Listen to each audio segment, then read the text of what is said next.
So this morning we'll be sharing some teachings from an essay or an article called How God Came into My Life. This is an article by Swami Shivananda, which you can find in the end of this book, the Shivananda Upanishad. And this is something that we often share in each TTC, really as part of the curriculum, sharing this article, as also it makes us more familiar with some important events in the life of Swami Shivananda, and also gives very important insights about the spiritual path in general. So we'll share these teachings this morning. So Swami Shivananda writes, in response to this question, how God came into my life, Swamiji writes, it would be easy to dismiss the question by saying, yes, after a prolonged period of intense austerities and meditation, while I was living in Swarga Ashram, during which I had the darshan, or the vision, of a number of Maharishis, or great saints, and their blessings, the Lord appeared before me in the form of Sri Krishna. So Swami Shivananda begins by saying that it would be easy to answer this type of a question just by referring to the fact that Master Shivananda did very intense austerities as a young Swami. He was spending many hours in meditation and fasting and prayer, and as a result of that he had the vision of some great sages, and he had the vision of his Ishta Devata, or his chosen deity that he was mostly worshipping, Lord Krishna, and he had the vision of Lord Krishna. So he would say that that would be the easy answer, just a lot of practice, and then he had the vision of God. But that would not be the whole truth, nor a sufficient answer to a question relating to God, who is infinite, unlimited, and beyond the reach of speech and mind. So this would be, could not be a sufficient answer for something so vast and unlimited like God. Cosmic consciousness is not an accident or chance. It is the summit, accessible by a thorny path that has steep, slippery steps. I have ascended them step by step, the hard way. But at every step, I have experienced God coming into my life and lifting me easily to the next step. So Swami Shivananda explains that the whole life is really part of this journey, and that God is coming to us to support us and to help us evolve in all different types of life experiences. My father was fond of ceremonial worship, puja, in which he was very regular. So Swami Shivananda was born into a priest family, to a Brahmin caste in South India. So his father would do daily worship in the temple, and Swami Shivananda from a young boy would join him to this worship. To my child mind, the image he worshipped was God, and I delighted in helping Father in the worship by bringing him flowers and other articles of worship. The deep inner satisfaction that he and I derived in such image, from such worship, implanted in my heart the deep conviction that God is in such images devoutly worshipped by his devotees. Thus did God came into my life and placed my foot on the first rung of the ladder. So Swami Shivananda explained that from being a young boy and participating in this worship and finding such deep satisfaction from this practice of worship, he had this inner conviction that God existed, and that God existed in these idols that he was worshiping. As an adult, here meaning really a teenager, I was fond of gymnastics and vigorous exercise. I learned fencing from a teacher who belonged to a low caste. He was a Harijan. Harijan means a child of God. This is a term that Mahatma Gandhi was using for people from a lower caste or outcast. So Swami Shivananda, as a young boy, he had a great love for exercise. This he would often share. And he studied fencing. But his teacher of fencing was from a lower caste, which was not really permitted by the tradition. Somebody from a Brahmin caste studying, having a lower caste as his or her teacher. So I could go to him only for a few days before I was made to understand that it was unbecoming of a caste-born Brahmin to play the student to an untouchable. I thought deeply over the matter. So Swami Shivananda was very perplexed by the situation, because on the one hand, he wanted to respect the tradition, he wanted to respect his family, and on the other hand, he wanted to respect his teacher. So I thought deeply over the matter. One moment I felt that God, whom we all worshipped in the image in my father's puja room, had jumped over to the heart of this untouchable. He was my guru, all right. So I immediately went to him with flowers, sweets, and cloth, and garlanded him, placed flowers at his feet, and prostrated myself before him. Thus did God came into my life to remove the veil of caste distinctions. So Swami Shivananda, as a young man, had this realization that that God that he had so much devotion and love that he would worship in the altar now manifested in front of him in the form of this untouchable or lower caste teacher. And with great love, he worshipped his teacher. How very valuable this step was, I would realize very soon after this. So Swami Shivananda, this relationship with the teacher allowed him to start appreciating that God existed in all and to go beyond these barriers of social customs and norms and prejudice that existed at the time in society. So how very valuable this step was, I would realize very soon after this. For I was to enter the medical profession and serve all, and the persistence of caste distinction would have made that service a mockery.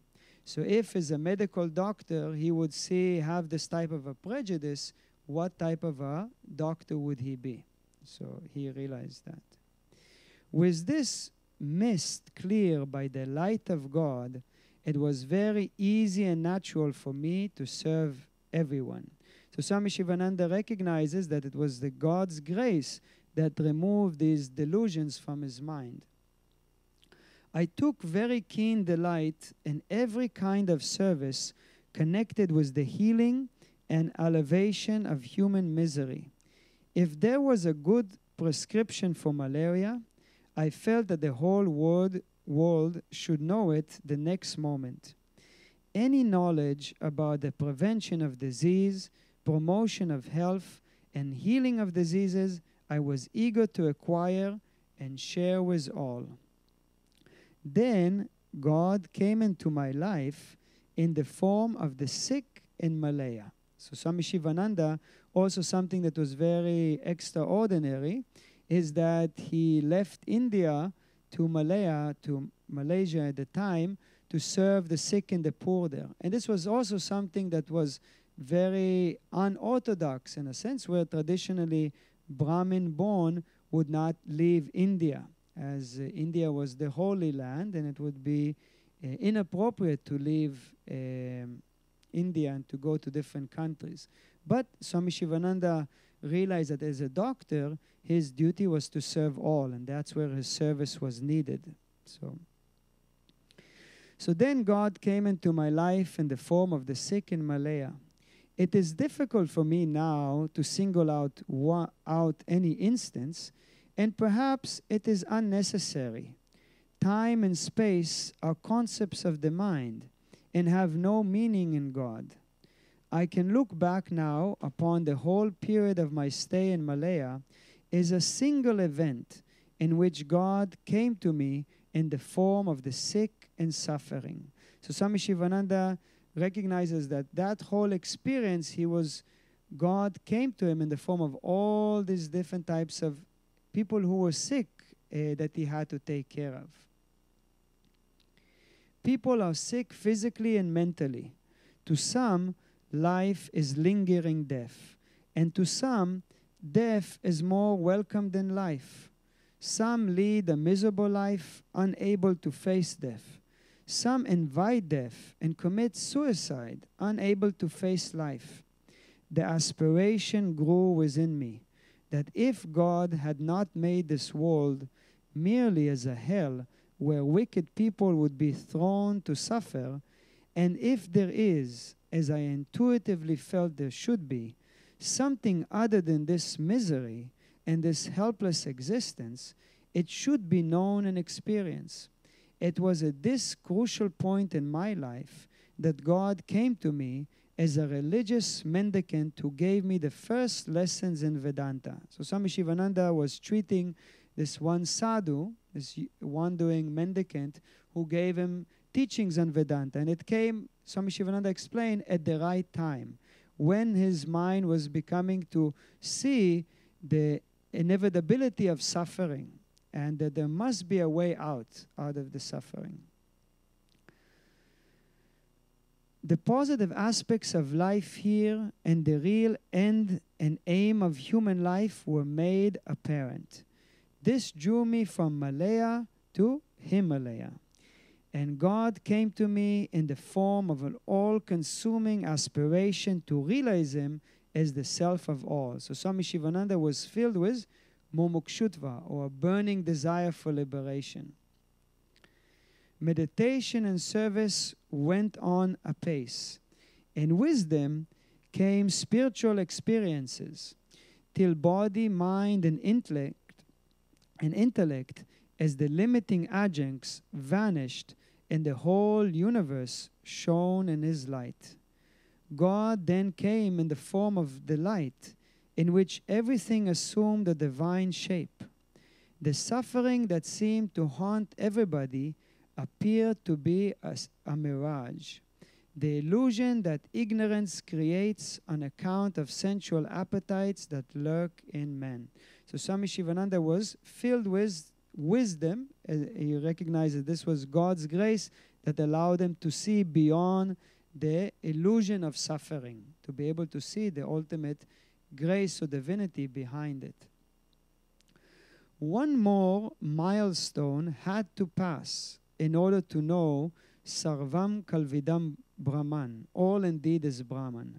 So Swami Shivananda said one more lesson he had to pass or in this spiritual awakening. And this is the one thing in this article that Swami Shivananda actually puts the date, pointing how significant this was.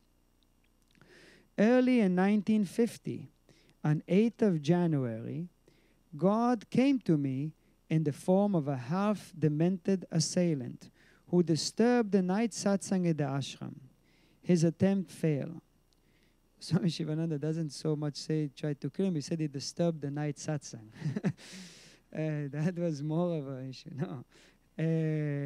So this is, of course, a very important or significant event in the life of Swami Shivananda, where one mentally disturbed member of the ashram tried to kill Swami Shivananda during the meditation and the satsang. Came with an axe and tried to hit him on the head, and he luckily missed him. He hit him with the wooden part, and Swami Shivananda that night was also wearing a turban, which was not quite common. But Swami Shivananda came with a turban, and really, luckily, this man missed him, and then actually Swami Vishnu tackled him down, and they had to put the man in isolation in the room and then take him to the local jail. And Swami Shivananda encouraged that they take him to the jail more for his own protection, because he was worried that some members of the ashram would maybe quite upset and try to hurt him. So this one man in the ashram would try to kill him. Then what happened was that the next morning, when Swami Shivananda was walking, as if he was be walking for the morning satsang, and he had articles of worship with him, he didn't go to the satsang, but he went to the prison cell and then worshipped this man who tried to kill him. And actually afterwards he supported his release, and he continued to give him some spiritual guidance, and this man was transformed. So his attempt failed. I bowed to him, worshipped him, and sent him home. Evil exists to glorify the good. Evil is superficial appearance.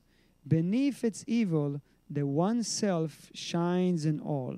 So this glorious type of non-violence and love for all could really manifest itself as a result of this very horrendous experience. So Swami Shivananda explains that these manifestations of what we would refer to as evil are there in order to allow the good to be glorified even more.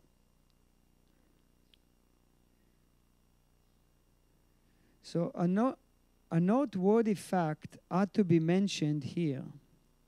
In this evolution, nothing gained previously is entirely discarded at any later stage. One coalesced into the next, and the yoga of synthesis was the fruit.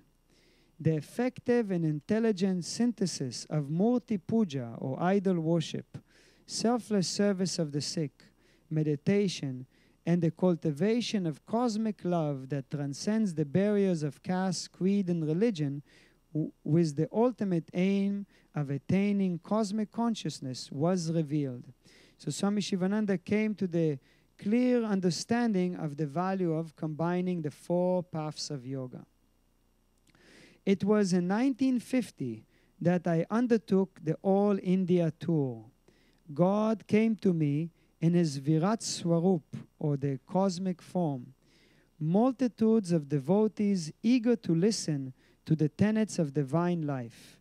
At every center, I felt that God spoke through me, and that he himself in his Virat form spread out before me as the people listened to it. So a few months after this attempt of assassinating Swami Shivananda, he took upon this All India tour. For a few months, he was traveling all across India after many years not living Rishikesh.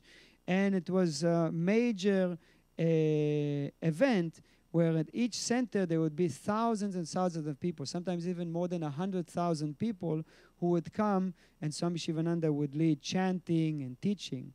So here Swami Shivananda explains that he felt that it was God manifesting through him and God manifesting in front of him and all these people.